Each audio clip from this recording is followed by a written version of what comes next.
이런 말씀 봅니다. 빌립보서를 제가 보는데, 제가 여러분에게 지난 몇 주에 이런 말을 했죠. 많은 청년들이 성경에 있는 구절 중에서 굉장히 조금 이해되기가 어려운 구절, 좀 세상 말로는 헷갈리기가 쉽다는 구절들이 좀 있습니다. 그래서 그 구절을 가지고 여러분과 내가 한번 공부를 하기로 제가 한번 해서 그래서 고린도전서 9장 27절을 한번 했고, 이번에는 다시 한번 빌립보서 3장 12절을 여러분과 내가 한 구절 보면서 그 전장을 오늘 같이 우리 해석하면서 여러분과 내가 은혜를 받아보기로 하겠습니다. 크게, 자, 눈을 크게 뜨고 한번 읽어보시기 바랍니다. 시작. 내가 이미 얻었다 함도 아니요 온전히 이루었다 함도 아니라 오직 내가 그리스도 예수께 잡힌 바 된 그것을 잡으려고 쫓아가노라. 제가 한번 다시 설명할까요? 내가 이미 얻었다 함도 아니요 온전히 이루었다 함도 아니라 오직 내가 그리스도 예수께 잡힌 바 된 그것을 쫓아가노라. 여러분, 멋진 말이죠. 우리 다 같이 기도합니다. 전능자의 하나님, 우리를 창조하시고 이 땅을 말씀으로 지으신 하나님께 영광과 감사를 드립니다.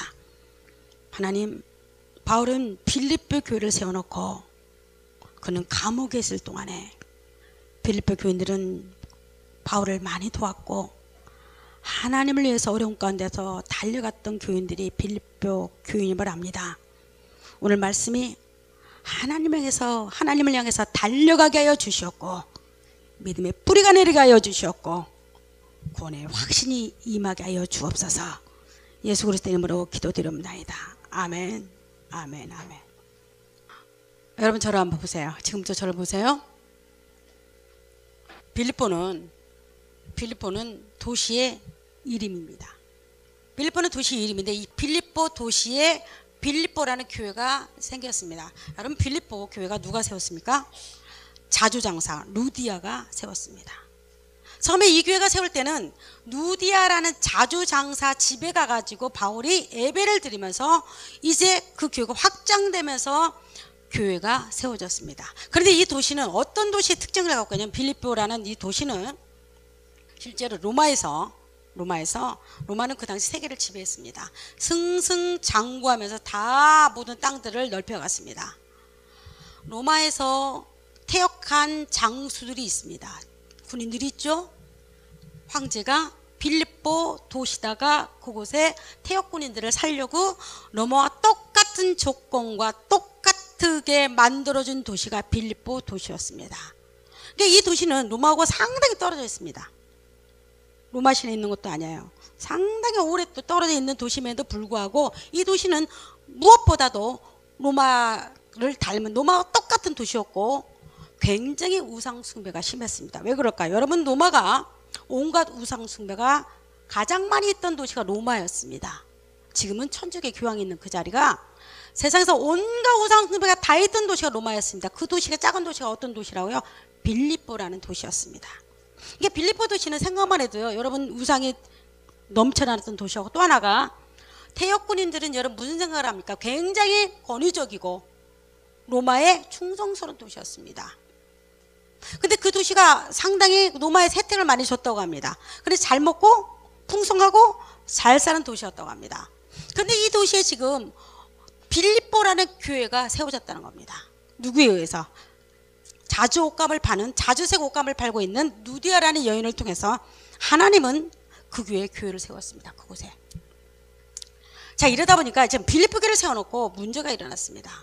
어떤 문제가 일어나냐면 그만 바울이 감옥에 들어간 거였습니다. 바울이 감옥에 들어갔어요. 여러분, 만약에 여러분 가운데 내가 감옥에 들어가고 그러면 여러분들 참 말이 많았을 겁니다. 역시 빌립보 교회도 말이 많았습니다. 그러면서도 초대교회도 수많은 초대교회 중에서 바울을 유일하게 끝없이 도왔던 교회가 빌립보 교회였습니다. 근데 이들은 특징적으로 별로 부자지 않았다는 거예요. 가난했다는 겁니다. 부자인 교회가 아니었어요. 그럼에도 불구하고 바울을 전폭적으로 도왔던 교회가 빌립보 교회였습니다. 이 빌립보는 지금 이 서신은 바울이 감옥에서 보내는 서신이었습니다. 그러면서 바울은 이 빌립보에서 보면 우리가 정말 좀 이해가 안 돼 이 구절이 하는 구절들이 종종 있습니다. 여러분, 오늘 같은 구절은 내가 이미 얻었다 함도 아니라고 말합니다. 무엇을 얻었다? 무엇을? 아니라고 말합니다. 내가 온전히 이루었다는 것도 아니라고 말합니다. 내가 그리스도 예수께 잡힌 바 그것을 나는 뭐더라고? 잡으려고 쫓아간다고 말합니다. 뭐랍니까? 여러분, 구원입니까? 뭘 잡으려고 쫓아간다는 겁니까? 뭘 이루지 못했다고 말합니까? 여러분과 내가 오늘 이 시간에 그거를 같이 은혜를 나눠보도록 하겠습니다. 제가 항상 성경에서 난해한 구절 또 하나가 이거를 보면서 여러분들은 빌립보 2장 12절과 같이 더불어서 있다가 보겠습니다. 왜냐하면 인터넷에서 제가 자주 인터넷 검색을 하는데 가장 많이 사람들을 갖다가 구원의 문제에서 굉장히 혼동스럽게 만드는 거가 있습니다. 지난번에 우리가 공부했던 고린도전서 9장 27절 말씀과 빌립보서 2장 12절 말씀과 오늘 보는 빌립보서 3장 12절 말씀이 사람들을 갖다가 상당히 혼동스럽게 만드는 구절 중에 하나입니다. 그래서 이런 구절들은 제가 누누이 말했지만 여러분과 내가 빌립보서를 3장을 전체적으로 읽어가면서 오늘 이 시간 여러분과 내 은혜를 나눠보는 것이 가장 좋습니다. 왜냐하면 이단들이 와가지고 고린도전서 9장 27절 같은 데 보면 여러분 뭐라고 기록되어 있습니까? 뭐라고 기록되어 있어요? 구원을 받았다가 떨어질 수 있다고도 말할 수 있는 구절이 고린도전서 9장 27절이었습니다. 그러나 한 장을 여러분 쭉 보니까 그것은 구원이 아니었고 무엇이었습니까? 상급을 말했습니다. 상급. 여러분 이해가 되시죠? 그러면 오늘 빌립보서를 여러분 다 같이 한 절씩 읽으면서 여러분과 내가 은혜를 받도록 하겠습니다. 빌립보 3장 1절부터 한번 봅니다. 우리 크게 읽습니다. 정말로 크게 우리 다 같이 읽습니다. 정말로 나의 형제들아, 주 안에서 기뻐하라. 너에게 같은 말을 쓰는 것이 내게는 수고로움이 없고 너희에게는 안전하니라. 여러분, 종말은 세상의 종말을 의미하는 거 아닙니다. 여기 단어는 바꿔 말하면, 다시 말하면 이런 의미가 있습니다. 종말은 세상적으로 세상이 땡이야 끝나 이게 세상의 종말이 올 거야 이런 의미가 아니라는 겁니다. 이 단어는 전치사적으로 사용하는 단어입니다. 나의 형제들아 주 안에서 기뻐하라. 여러분 기뻐하라 할 때는 빌립보 교회가 기뻐했을까요? 기뻐하지 못했을까요? 상황적으로 기뻐하지 못했다는 거였습니다. 상황적으로 그들은 절대 기뻐할 수 있는 형편이 아니었습니다. 외부로는 황제 숭배 사상에 의해서 로마 군인들로 하여금 엄청난 핍박을 당했을 것이고, 내부로는 그들은 지금 누가 감옥에 가 있습니까? 바울이 감옥에 갇힌 상태이기 때문에 상당히 그들 기뻐할 수 있는 형편이 결코 안 됐습니다. 그러니까 바울은 말하기를 기뻐하라고 말합니다. 내가 같은 말을 쓰는데 같은 말을 반복하는 것은 너희에게 유익이라고 말합니다. 그 다음 뭘 상가라? 2절 한번 보십시오. 읽습니다. 개들을 삼가고 행악하는 자들을 삼가고. 여러분 성경을 보면 개들이란 말이 이거 좀 너무 좀 지나치지 않나요? 좀 지나치지 않나요? 어떤 사람들은 성경에는 굉장히 고상한 말만 있을 거라고 생각합니다. 아니에요. 개들을 삼가라고 하면 여러분 개는 뭡니까? 유대민족 중에서 개를 좋아하겠습니까? 이거는 굉장히 천박한 말입니다. 개들이 누굽니까? 여러분 개들은 누굴까요? 빌립보 교회를 세워놨는데 누가 두르기 시작하냐면 개종한 듯한 유대인이 두르기 시작합니다. 그 교회에. 그런데 그들이 와서 문제를 일으키기 시작합니다. 바울이 전했던 복음을 뒤집기 시작합니다. 그리고 그들의 행위로 말미암아 바울의 복음에 대해 그들은 또 반박하기 시작합니다. 근데 바울이 걔들을 삼가고, 여기서 걔는 누굽니까? 복음을 뒤집는 자입니다. 바울이 전했던 빌립보에게 믿음으로 말미암아 의로 얻는다는 이 복음을 갖다 행함으로 말미암아 의로 얻는다고 뒤집는 자였습니다. 그리고 행악하는 자들을 삼가고, 여러분 손 할례당이 뭔지 아십니까? 할례 뜻이 무엇입니까? 자르다, 절단하다, 그런 의미가 있습니다. 손 할례당을 삼가라. 자, 이들은 누굽니까? 바로 빌립보 교회에 들어온 유대인이었습니다. 다 유대인이라고 다 그런 것이 아니라 이들은 빌립보 교회에 들어와가지고 빌립보 교인들에게 뭘 말합니까? 할례를 전하는 거였습니다. 할례 받아야 해. 여러분, 이스라엘 백성들이 두 가지를 굉장히 중요시 여겼습니다. 뭔지 아세요? 안식일이었습니다. 이거는 하나님과 약속이었습니다. 또 하나는 할례였습니다. 할례는 안식일만큼이나 중요했습니다. 얼마나 할례가 중요하냐면 할례를 받지 않고 이스라엘 백성에서 끊어졌습니다. 남자들은 무조건 이스라엘 남자들은 난지 8일 만에 할례를 받았습니다. 그만큼 할례는 하나님과 이스라엘 백성 언약이었습니다. 중요했습니다. 성경에는 신약도 할례란 말이 많이 나옵니다. 여러분 또 3절 한번 봅니다. 하나님의 성령으로 봉사하며 그리스도 예수로 자랑하고 육체를 신뢰하지 아니하는 우리가 곧 할례당이다. 여러분 아까는 손 할례당이라는 말 안 했고 누가 할례당이다? 지금 누구를 할례당에 말하고 있습니까? 하나님의 성령으로 봉사하며 그리스도 예수로 자랑하고 육체를 신뢰하지 않아 내가 여러분이 할례당이라고 말합니다. 이게 무슨 말일까요? 할례당은 무슨 말일까요? 실제로 구약에는 할례는 여러분 잘 알잖아요. 요즘에 쉽게 말하면 포경이나 비슷한 거죠. 자, 이런 것들을 유대인들은 반드시 했습니다. 그런데 이들이 굉장히 자랑하는 것 중에 하나가 우리는 할례를 받았다는 거였습니다. 유대인들은. 그러나 바울이 말하는 할례는 내가 이제 과거에는 내 육체 가운데 할례를 행했지만 이제는 예수 그리스도가 이 땅에 온 뒤로부터는 육체가 아니라 우리 마음의 할례를 받았다고 지금 말하고 있는 것이라는 겁니다. 할례는 뭐다? 육체가 아니라는 겁니다. 이제부터는 우리 마음에 받았다는 겁니다. 여러분 우리는 세상 가운데 분리된 자입니다. 믿습니까?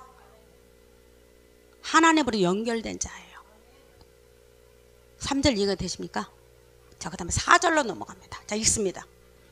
그러나 나도 육체를 신뢰할 만하니 만일 누구든지 다른 이가 육체를 신뢰할 것이 있는 줄을 생각하면 나는 더욱 그러하리니. 자, 여러분 4절부터는 바울이 자기의 변명, 자기를 변호하기 시작합니다. 왜 변호할까요? 왜 바울을 바울은 한번 생각해 보십시오. 성경을 보면 참 재밌어요. 왜 바울은 여기 와서 자기를 갖다가 변호할까? 바울을 찔르는 자가 많았거든요. 바울을 찔르는 자가 많았어요. 바울은 첫 번째 공격당하는 것이 무엇이었냐면 너는 사도가 아니라는 거였습니다. 왜요? 그래서 바울의 13편지서가 모두가 첫 번째 시작이 뭐라면 나는 하나님의 종 사도 바울이라고 말합니다. 여러분 베드로는 그렇게 말하지 않아요. 베드로는 나는 하나님의 종 베드로다 이렇게 말하지 않아요.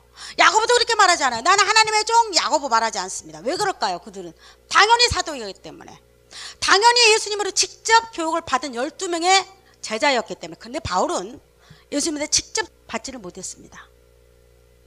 예수님 살아계실 동안 바울은 예수님의 제자가 아니었다는 거였습니다. 훗날 돌아가시고 나서 그런 하나님의 예수님으로 말미암아 이방인의 사도로 부르심을 받습니다. 그래서 사람들은 말하기를 바울아 너는 사도가 아니잖아. 근데 너 왜 사도라고 말해? 바울은 누구보다도 사도성에 대해서 13편지 모두가 첫 번째 인사말에 내가 사도라고 소개를 하고 시작합니다. 바울의 편지의 특징이 있습니다. 4절에 지금 여기는 자기를 갖다 변호합니다. 어떻게 변호하냐? 바울이 감옥에 가 있으니까 사람들은 말하기를 아무래도 이렇겠죠. 여러분 문제가 있다고 말할 수 있겠죠. 유대인 중에 얼마나 핍박거리가 되겠습니까? 얼마나 조롱거리가 되겠습니까? 이게 누구든지 나도 육체를 신뢰하면, 여러분 육체를 신뢰한다는 말은 무엇일까요?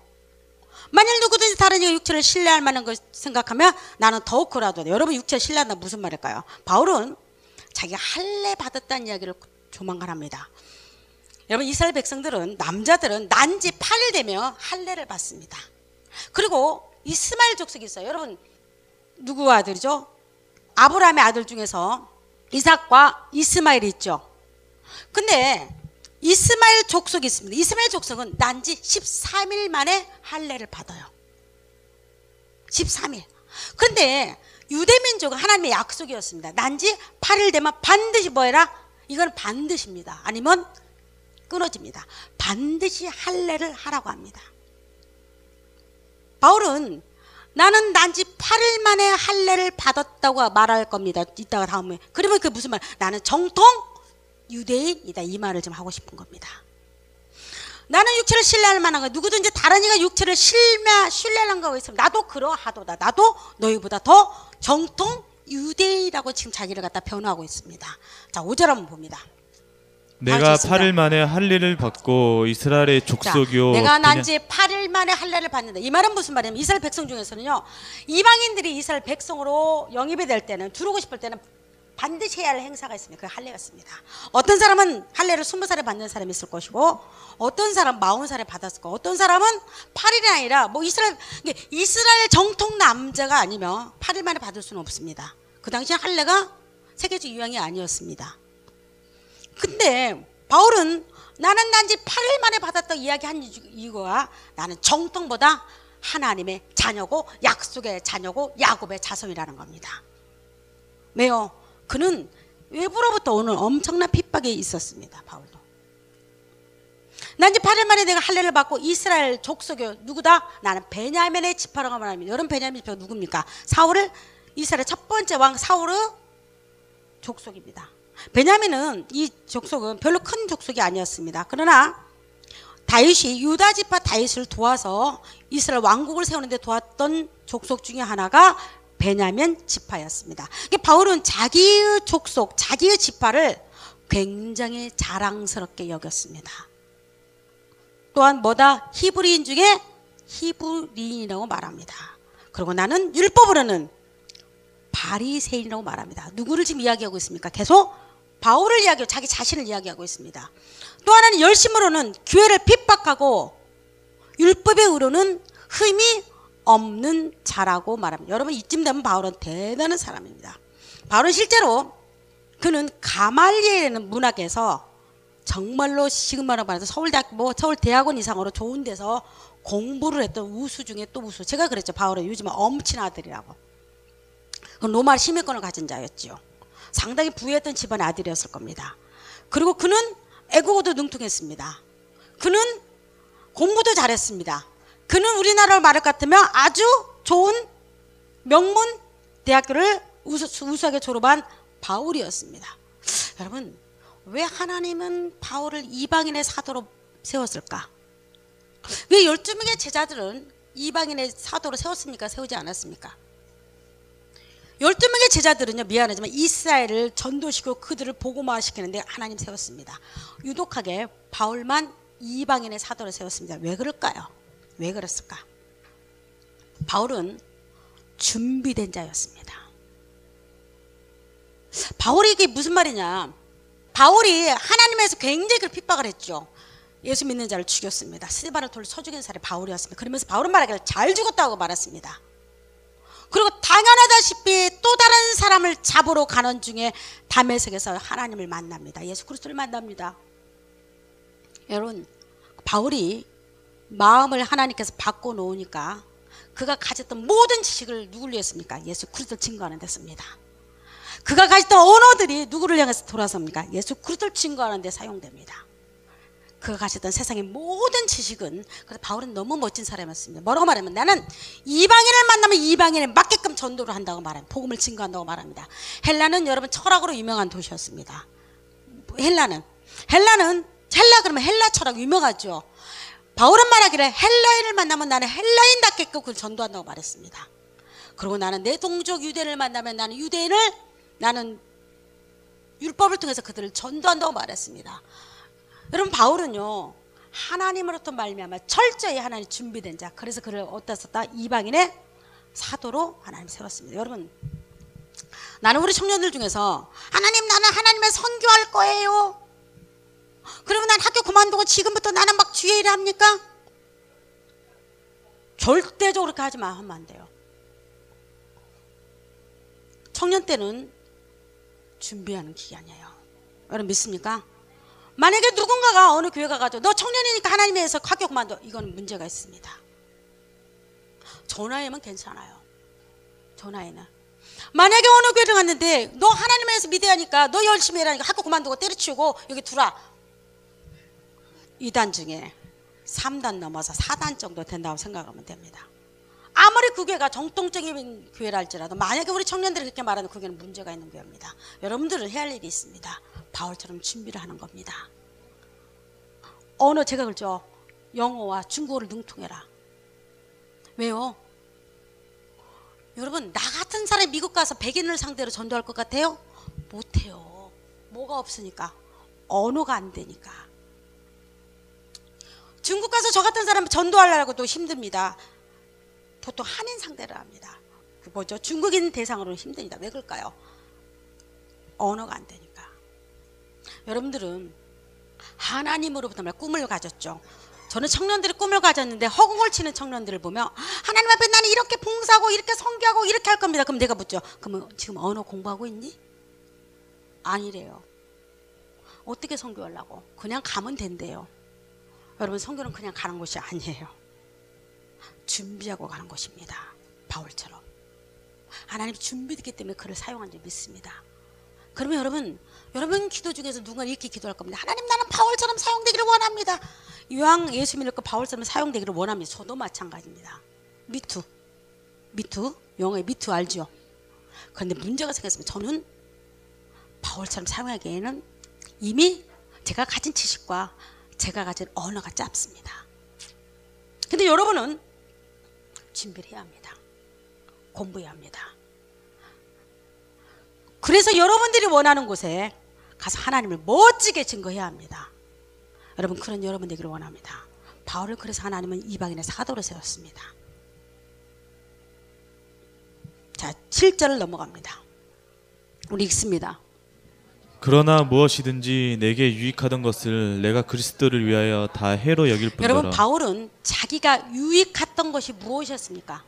바울이 유익했던 게 있었죠. 그는 최고의 학벌과 최고의 인맥을 자랑했던 사람이었고, 그는 누구보다도 정통 유대인을 자랑했던 사람이었고, 그는 누구보다도 바리새인 중에 바리새인이었습니다. 여러분 이 정도 되면 유대민족에서는 상당히 위치를 높게 차지하며 살 수 있는 사람이었습니다. 그러나 내가 과거에는 그게 유익이었다고 말합니다. 과거에는 내가 가진 것이 자랑이었다고 말합니다. 그러나 내가 그리스도를 위하여 다 해로 여긴다고 말합니다. 여러분 해로 여긴단 말은 무슨 말입니까? 내가 이것을 이제는 결코 자랑하지 않겠다고 말합니다. 내가 이것을 과거에는 내가 유익이었고 과거에는 하나님이라는 내가 반드시 필요했다 생각했던 그의 사고가 가치관이 이제 바꾸기 시작합니다. 여러분 예수 믿는다는 것은 내가 가지고 있는 세상적인 가치관에서 예수 그리스도 가치관으로 바꿔집니다. 만약에 안 바꿔졌다고요? 만약에 그대로였다고요? 여러분 고민해 봐야 합니다. 내가 과연 예수를 만났는지에 대해서. 여러분 8절입니다. 읽습니다. 또한 모든 것을 해로 여김은 내 주 그리스도 예수를 아는 지식이 가장 고상함을 인함이라.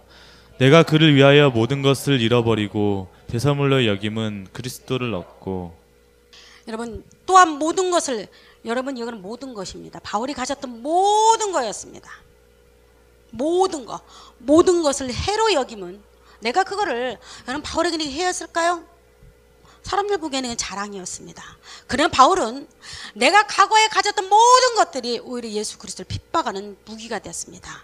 그 하나님을 등지는 무기가 됐습니다. 그의 가졌던 율법과 그의 가졌던 노력과 그의 가졌던 모든 것들이 예수 그리스도를 등지는, 여러분 그것들이 됐기 때문에 바울은 말하기를 내가 모든 것을 뭘로 여긴다? 해로 여기면 내 주 그리스도 예수 아는 지식이 가장 고상함이라고 말해요. 여러분 고상 뜻이 뭘까요? 우아하다고 말합니까? 우아한 겁니까? 아니면 가장 멋지다고 말합니까? 여기서 고상하다는 의미는 원어에 보면요 탁월하다, 빼어나다 이런 말이 있습니다. 그래서 좀 한국 성경이 조금 우아하게 이렇게 번역됐는데 바울은 말하기를 내가 예수 그리스도를 하는 짓이 가장 빼어나고 뛰어나다고 말합니다. 여러분 어떻습니까? 여러분들은 예수 그리스도를 아는 지식이 가장 뛰어나다고 생각합니까?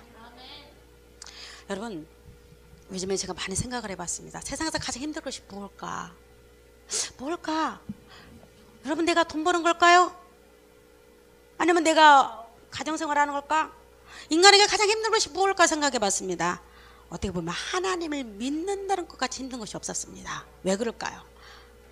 하나님을 우리 영 속에, 내 마음 속에, 내 믿음 속에, 우리 마음 속에 하나님을 믿는다는 거, 여러분 그게 쉬울 것 같아요?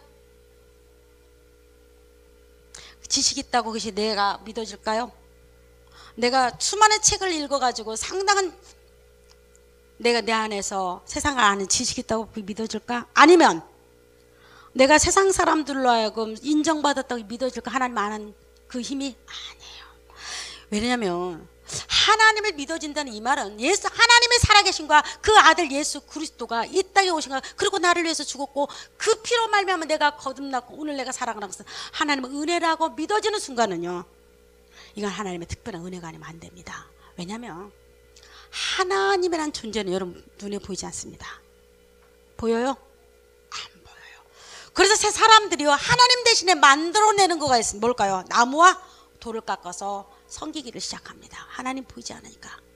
또 하나가 하나님은 냄새도 없습니다. 맛도 없습니다. 우리가 생각해 하나님 볼 수 있는 것이 아무것도 없어요. 여러분 하나님 볼 수 있는 게 뭐가 있습니까?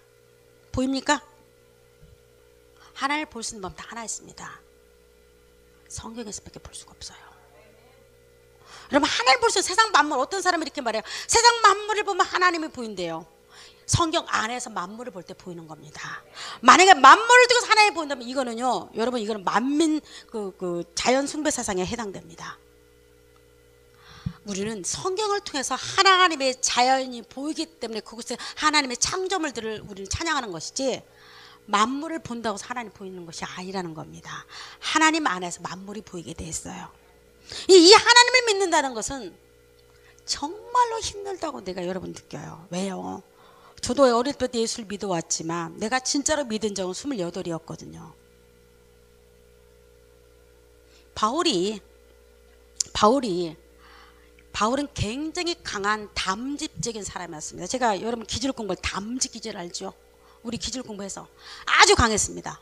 바울은 흙과 백의 논리가 아주 정연했습니다. 이건 이거고 저건 저거였습니다. 바울은 그래서 유대인 중에서 여러분 예수 그리스도를 인정하고, 여러분 그 당시 초대교인들이 얼마나 많았는데 어느 누구도 성경에 보면 바울처럼 들고 이르는 자가 없었습니다. 내가 저들을 죽여야겠다고 손을 든 자가 없었습니다. 누구였냐? 바울이었습니다. 바울의 성격은요 대단했습니다. A면 A, B면 B, C는 C였습니다. 중간은 없었습니다. 그는 스데반을 죽이고도 양심에 걸리지 않았습니다. 그런데 스데반을 죽이고, 성경은 나오지 않았지만 바울은 아마도 생각은 했을 겁니다. 스데반이 죽을 때 좀 벌벌 떨고 비겁하고 좀 바울한테 살려달라고 좀 그랬어야 하는데, 여러분 스데반은 그렇게 죽지 않았습니다. 돌로 치는 스데반을 향해서, 스데반은 어떤 모습이었습니까? 아주 평안했습니다. 그리고 뭐라고 기도했습니까? 주여 저들을 모르고 하는 저들을 용서해달라고 기도합니다. 여러분 그 말을 들은 바울은 어땠을까요? 사이코패스가 아니면 가슴에 뭔가 있었겠죠. 울렁울렁 했겠죠. 아마도 바울이 그때 사울이었죠. 사울이 그 자기가 목적지를 향해서 가고 있는 그 장소를 향해서 담에색을 가고 있는데 그는 스데반을 많이 생각했을 겁니다. 저가 믿고 있는 것이 무엇일까? 저 사람이 죽을 때도 저렇게 평안하게 억울하게 죽지도 않고 왜 이렇게 평안하게 나한테 목숨도 구하지도 않고 죽었지? 그런 생각을 했을까요? 안 했을까요? 했죠. 그러니까 하나님께서 가는 도중에 바울을 꺾어버렸죠. 그리고 예수 그리스도와 그분을 직접 바울의 마음에 심어줍니다. 여러분 내가 예수를 믿는다는 거, 내가 하나님의 자녀가 됐다는 거, 거듭났다는 이 말은 하나님이 내 마음을 움직여 주셔야 된다는 거예요. 바울같이 강한 자, 바울처럼 목숨을 걸고 하나님을 일한다고 뛰어다녔던 그 자를 하나님은 딱 꺾어놓으니까 누구를 위해서 다시 일하지요? 예수 그리스도를 일하게 됩니다. 그래서 제가 복음을 전하다 보면 어떤 사람들은 굉장히 거부하는 사람도 있습니다. 근데 우리는 기대를 합니다. 혹시 저 사람 바울이 아니야? 하나님을 대단히 핍박하는 사람을 사람을 향해서 우리 실망할 필요가 없습니다. 혹시 저 사람 하나님의 바울처럼 쓰려고 작정된 자가 아닌지 알고 저는 한번 쳐다봅니다. 왜요? 바울은 그랬던 자였거든요. 여러분, 배설물이 무엇입니까? 배설물 무엇이죠? 버리는 겁니다. 쓰레기입니다. 세상 말로 똥덩어리라는 겁니다. 이해가 안 되지 않나요? 바울이 가졌던 그 많은 지식과 그 많은 가지고 있던 그 모든 것들이, 남들은 갖지 못해도 난리셨던 그 모든 것들이, 여러분 학벌? 바울 남들이 갖고 싶었던 거 아닙니까? 바울은 집안 좋지요. 로마 시민권자였어요. 그 당시 로마 시민권자는 다 통했는데 얼마나 좋습니까? 남들이 다 가지고 싶었던 걸 바울은 다 갖고 있었어요. 그런 바울이 말하기를, 나는 내가 가진 모든 것들을, 모든 겁니다. 나는 배설물로 여기노라. 여러분, 무엇 때문에? 예수 그리스도를 아는 지식이 그것보다 훨씬 뛰어났고 뛰어나기 때문에 그것이 예수 그리스도 아는 지식이 올 때 세상의 모든 것들은 여러분 그 밑에 굴복될 줄 믿습니다. 저는 고마운 거가 있습니다. 여러분도 마찬가지일 겁니다. 하나님을 안다는 이 지식은 참 감사하다.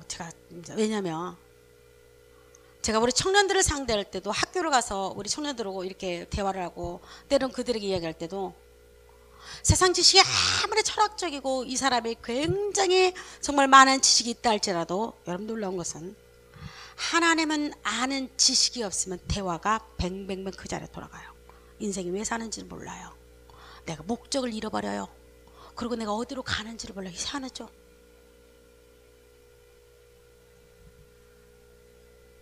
바울이요, 예수 그리스도를 만나고 그걸 안 줄 믿습니다. 그래서 말합니다. 나는 세상에 내가 가졌던 모든 권리와 이득과 유대인으로서 누렸던 특혜를 나는 모두 버리겠다. 왜? 내가 만난 예수 그리스도를 나는 증거하기 위해서. 혹시 그것들이 내가 뭐가 될까, 누가 될까봐, 자랑이 될까봐. 그러면 여러분들도 이럴 거예요. 목사님, 그러면 예수 믿으려면 다 버려야 하나요? 여러분, 예수 믿는 것은 하나가 버리면 10개가 나한테 올 줄 믿습니다. 믿습니까? 법칙이에요. 바울은 그걸 알았던 사람이에요. 아주 지혜로운 사람이었죠. 여러분 또 봅니다. 9절 봅니다. 자, 또 읽습니다. 그 안에서 발견되려 함이니 내가 가진 의는 율법에서 난 것이 아니요 오직 그리스도를 믿음으로 말미암은 것이니 곧 믿음으로 하나님께로서 난 의라. 여러분, 제가 어렸을 때 들은 설교가 있었습니다. 어느 전사님이 저한테 설교를 하는데, 저는 어릴 때 믿었잖아요.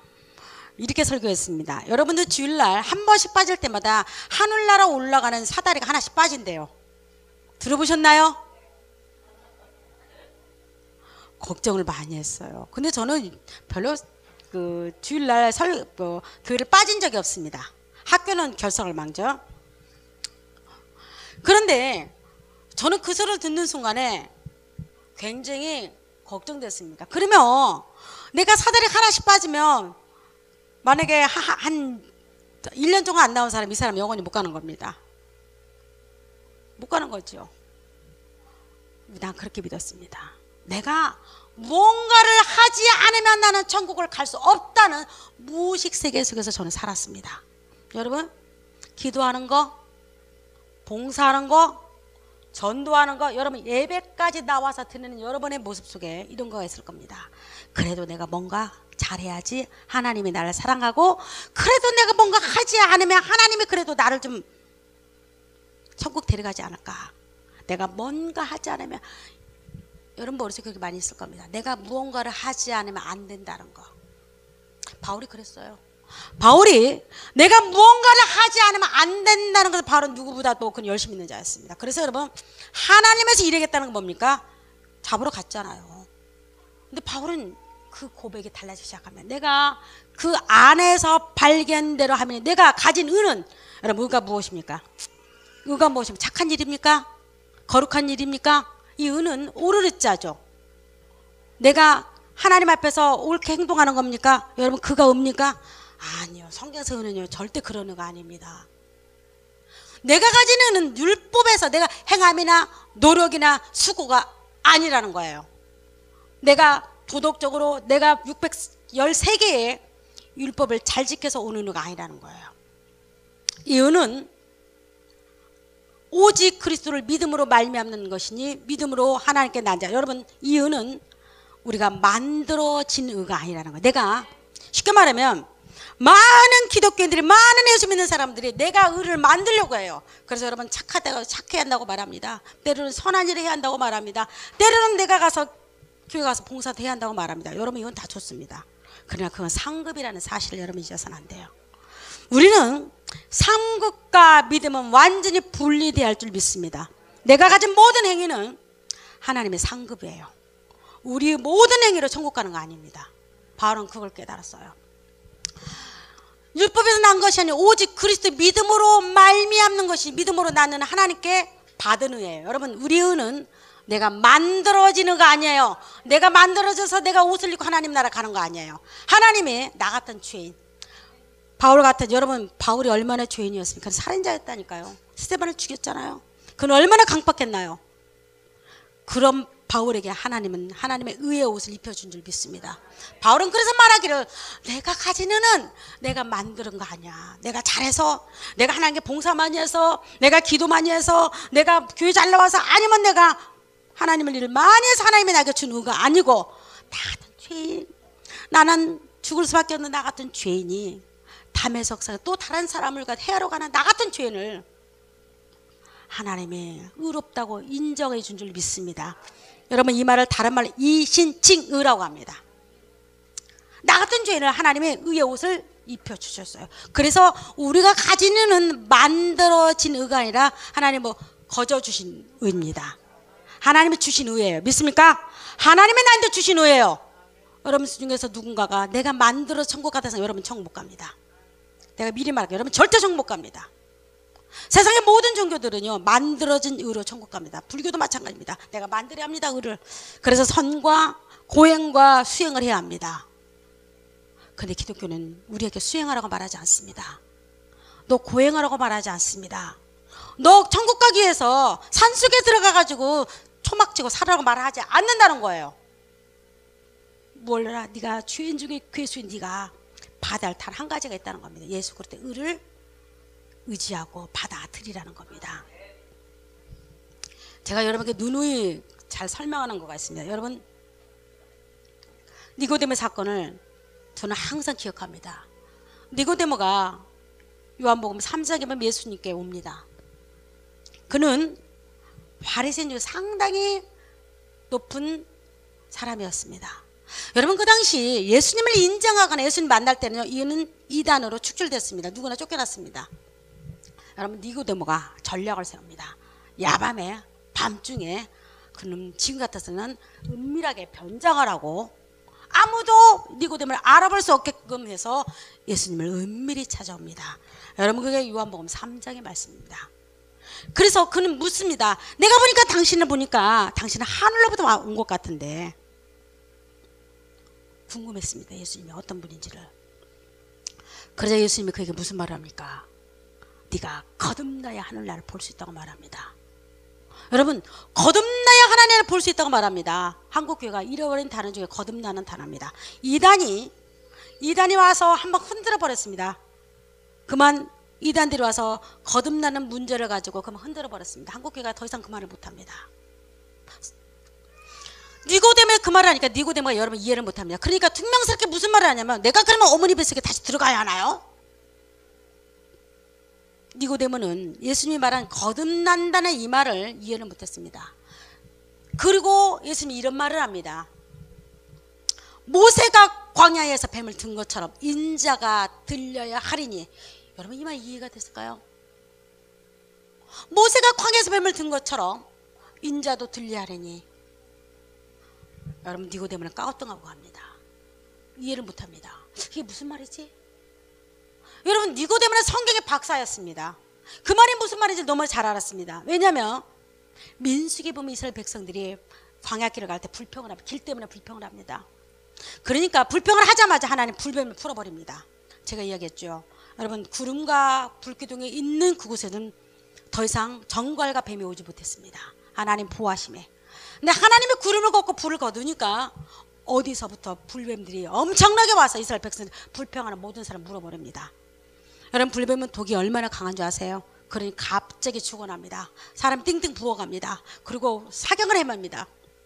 여러분, 모세가 하나님께 사정을 합니다. 하나님, 저들을 살려달라고 말합니다. 근데 하나님께서는 그에게 그 기도에 응답이 있었는데, 모세야, 너는 지금 빨리 불뱀을, 구리뱀을 만들어서 장대에 달으라고 합니다. 여러분, 이해가 되지 않나요? 이거는 완전히 좀 넌센스 같지 않아요? 넌센스. 아니, 불뱀이 물리면 치료하고, 야, 모세야, 저기 가봐, 약초 가봐. 약초 엄청 많거든. 약초 내가 그럴 줄 알고 심어놨어. 여러분, 하나님은요, 할 수 있는 분입니다. 왜냐면 매출하게도 보냈거든요. 아니면 바위를 쳐가지고, 이 물은 신비의 물이야, 한 번씩 다 먹게 만들어. 다 나설 거야. 여러분, 이게 빨리 들어올까요? 여러분, 기회는 노뱀, 그것도 노수로 만든 뱀을 보는 자가 살리라 바랍니다. 여러분, 이해가 되나요? 여러분, 21세기에 살고 있는 우리는 이해가 돼. 이건 이해가 안 되는 말이었습니다. 하나님께서는 이스라엘 백성들이 가는 도중에, 야, 노뱀을 와서 한 번만 만지라고 해. 한 번씩 슥슥 문질러. 그럼 나설 거야. 아니면 그 집마다 빨리 노뱀을 가서 뭘로도 만들어서 다루라고 해요. 여러분, 그렇게 말하지 않았다는 사실이에요. 놀라운 것은 모세에게 지금 구리뱀을 향해서 만든 이 뱀을 본 자가 살리라. 여러분, 무슨 말일까요? 뱀을 본 자가 살리라. 죽어갑니다. 사람들이. 여기서 통곡 소리가 납니다. 여기저기서 불뱀이 무섭다고 난리 아우성칩니다. 모세가 선포하지요. 누구든지 불뱀을 보는 자는 살리라. 여러분, 그 선포 소식을 듣고 어떤 사람이 이렇게 말하면, 무슨 불뱀을 본다고 살아? 아파 죽겠는데. 그 쓸데없는 소리 하지 마세요. 그런 사람도 있을 겁니다. 그러나 모세의 말을 믿는 자들은요, 죽어가는데, 곧 죽어가는데, 여러분, 독을 퍼져서 곧 죽어가는데 몸이 띵띵 걷는데, 놀라운 일은 뭐냐면 정말 말 그대로 하나님의 약속대로 불뱀을 본 자가 살았습니다. 여러분, 니고데모한테 왜 이런 말을 왜 했을까? 왜 했을까? 왜요? 오늘도 마찬가지예요. 우리가 가진 십자가의 은은, 우리가 가진 십자가의 복음은 내가 만들어져서 입는 옷이 아니라는 거예요. 그냥 바라보는 자. 믿습니까? 믿음으로 바라보는 자. 사는 역사가 일어날 줄 믿습니다. 이게 바울이 깨달은 의였습니다. 여러분, 10절입니다. 읽습니다. 시작. 내가 그리스도와 그 부활의 권능과 그 고난의 참회함을 알려하여 그의 죽으심을 본받아 어찌하든지 죽은 자 가운데서 부활에 이르려 하노니. 내가 그리스도와 그 부활의 권능과 그 고난의 참회함을 알려하여. 여러분, 바울은 내가 예수 만나고 다메섹에서 예수 그리스도를 인정하고 그를 받아들이고 믿고 난 다음부터 그는 삶이 변화됐습니다.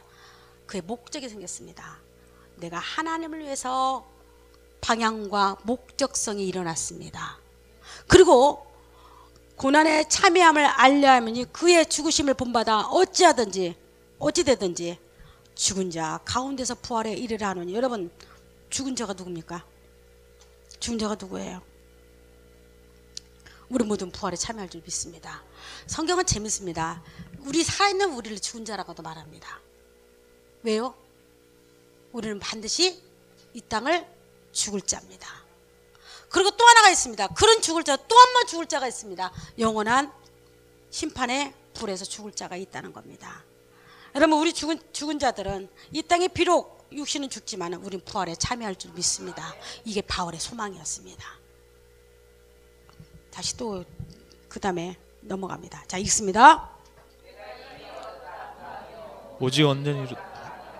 오직 내가 그리스도 예수께 잡힌 바 된 그것을 잡으려고 쫓아가노라. 내가 이미 뭘 얻었다는 겁니까? 이미 구원을 받은 바울로서는, 이미 구원을 확신된 바울로서는 그의 모든, 이제 하나님을 위해서 예수 그리스도를 위해서 걸어갈 그 길, 그리고 앞으로 하나님을 위해서 일해야 할 그 모든 것들이 다 끝났다는 거 아는 겁니다. 끝나지 않았다는 겁니다. 이제 시작이라는 겁니다.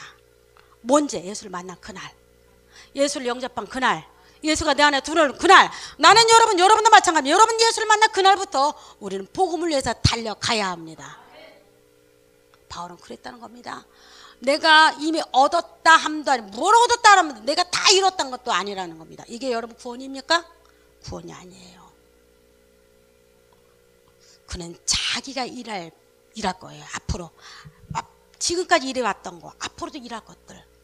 진이 이루었담도 아니요. 내가 오직 그리스도 예수께 잡힌 바. 뭘 잡힌? 담에색상에서 예수 십자가의 복음을 듣고 깨닫습니다. 그리고 된 그것을 잡으려고 여러분 쫓아간다는 말은 무슨 말입니까?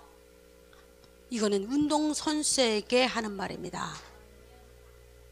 우리는 하나님의 표대를 향해서 달려갑니다. 여러분, 바울은 이미 구원받은 그로서는 이제 그가 목표가 생겼는데 무슨 목표냐가 예수 그리스도를 향해서 내가 달려가겠다고 말을 합니다. 나는 무엇을 향해서 십자가를 쫓아가노라. 여러분, 그런 자 되기를 원합니다. 바울은 그래서 여러분 빌립보서 3장 20절 보면 내가 하늘의 시민권을 가졌다고 말합니다. 여러분, 가졌습니까? 가졌습니까? 우리는 누가 뭐래도 이 땅의 시민권이 아니라 하늘의 시민권을 가진 자입니다. 여러분, 바울이 또 하나가 여러분 빌립보서 2장 12절 한번 봅니다. 우리 다 같이 읽습니다. 그러므로 나의 사랑하는 자들아, 너희가 나 있을 때뿐 아니라 더욱 지금 나 없을 때에도 항상 복종하여 두렵고 떨림으로 너희 구원을 그러므로 이루라. 나의 바울이 굉장히 친절하게 빌립보 교인들에게 이야기합니다. 나의 사랑하는, 여러분 이 말을 아무도 못합니다. 나의 사랑하는 자들아. 왜요? 바울이 직접 세웠던 교회예요. 자기가 힘들 때마다 도와주면서 자기를 전심전력으로 도왔던 교회가 빌립보 교회였습니다. 나의 사랑하는 빌립보 교인들아, 너희가 나 있을 때뿐만 아니라 더욱 지금 내가 없지. 어디가 있습니까? 바울이 지금 감옥에 가 있죠. 감옥에 있을 때도 항상 복종하여 두렵고 떨림으로 너희 구원을 이루어. 여러분, 이 말은 바울이 구원을 받으라는 겁니까? 구원이 항상 떨어질 수 있으니까 조심하라는 겁니까? 절대 그 말 아니죠. 여러분, 여기서 보면 두렵다는 말이 헬라어는 여러 가지가 있습니다. 제가 지난주에 요한계시록 21장 7절을 말할 때 두려워하는 자, 8절이죠. 그러나 두려워하는 자들과 믿지 아니하는 들과 흉악자들과 살인자들과 음행하는 자, 점술과 여러분 이런 것들은 둘째 사망, 영원한 지옥에 떨어진다고 말합니다. 그렇죠? 여기서 두려워하는 자는 무서워하는 자, 하나님을 정말로 지옥 갈까봐 벌벌 떠는 자를 의미합니다. 이 두려워하는 자나 겁쟁이 이런 걸 말합니다. 왜요? 당연히 죄인은 하나님 심판대 앞에서 두려워할 수밖에 없죠. 그러나 빌립보서 2장 12절에 복종하여 두렵고는 이 의미가 완전히 다릅니다. 원어를 찾아보면 이 두렵다는 것은 공경하다, 경외하다, 내가 너무나 하나님의 은혜가 커서 그분이 놀라워서 내가 놀랍다, 그런 의미가 있습니다. 여기는 무서워서 두려워하는 거 아닙니다. 바울이 내가 두렵고 떨림으로 이제는 너희 구원을 이루어야 합니다. 여러분, 우리는 이 말은 바울이 복음은 우리 오늘날 우리에게도 하는 말입니다. 은정아, 너는 구원받았지? 너는 지금부터 항상 복종하여 두렵고 떨림으로 하나님 나라를 이루고 구원을 선포하라. 여러분, 이 말입니다. 바울이 가는 곳마다 교회가 세워졌습니다. 바울이 가는 곳마다 하나님 나라가 이루어졌습니다. 그리고 구원받는 자들이 넘쳐났다는 사실입니다. 왜요? 바울이 구원에 확신 있는 자였습니다. 여러분 중에 혹시라도 이런 구절 가지고 여러분 이제는 더 이상 혼동스럽지 않기를 바랍니다. 바울은 항상 로마서에 보면 바울은 항상 내가 구원이 얼마나 확실히 있는지를 그는 고백을 합니다. 그리고 빌립보에서 교인들한테는 이제 구원을 이루면서 하나님 나라를 선포하면서 네가 가진 구원을 나눠주면서 이 땅을 살아라고 그는 권면을 합니다. 여러분, 이 말이 여러분에게 오늘 이 시간 들려지기를 원합니다. 내가 구원받은 이유, 하나님의 나를 이 땅에서 수많은 60억 인구 중에서 나를 뽑았던 이유가 있습니다. 하나님을 자랑하라고, 하나님을 영화롭게 하라고, 구원받은 나를 통해서 많은 영혼이 구원받으라고. 여러분 믿습니까? 여러분, 그런 역사가 일어나기를 원합니다. 오늘 여러분 오전 설교가 여러분 중에서 또 혹시 궁금한 거가 있을 겁니다. 오후 때 제가 여러분에게 질문을 받겠습니다. 여러분, 오늘 말씀이 빌립보서 3장과 2장 12절이 여러분에게 삶의 지표가 되고 은혜가 되기를 원합니다. 기도합니다. 하나님 아버지, 하나님 아버지, 바울의 믿음에 경주를 하는데 나는 뒤를 돌아다 보지 않겠다고 말하고 내가 받은 구원의 확증을 가지고 나는 내 삶 속에서 구원을 이루겠다고 고백을 합니다. 이 고백이 나의 고백이 되게 하시고 우리 성도들의 고백이 되게 하여 주옵소서. 그래서 아버지, 우리를 만나는 자마다, 나를 만나는 자마다 예수 그리스도의 나팔이 되게 하여 주시옵고 하나님의 나라를 선포하게 하여 주옵소서. 예수 그리스도 이름으로 기도드립나이다. 아멘, 아멘, 아멘입니다.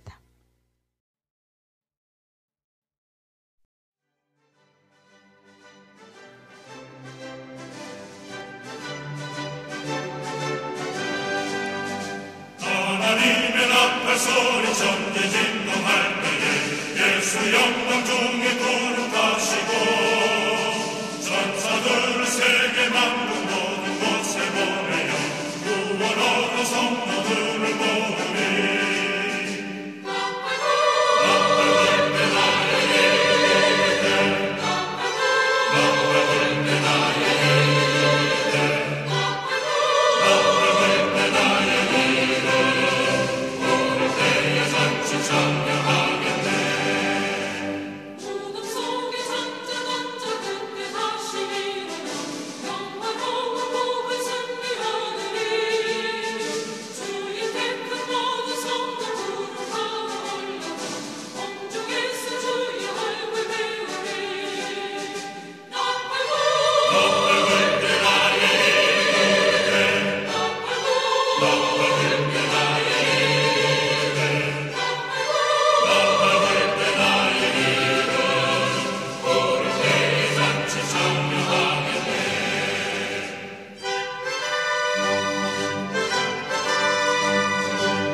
참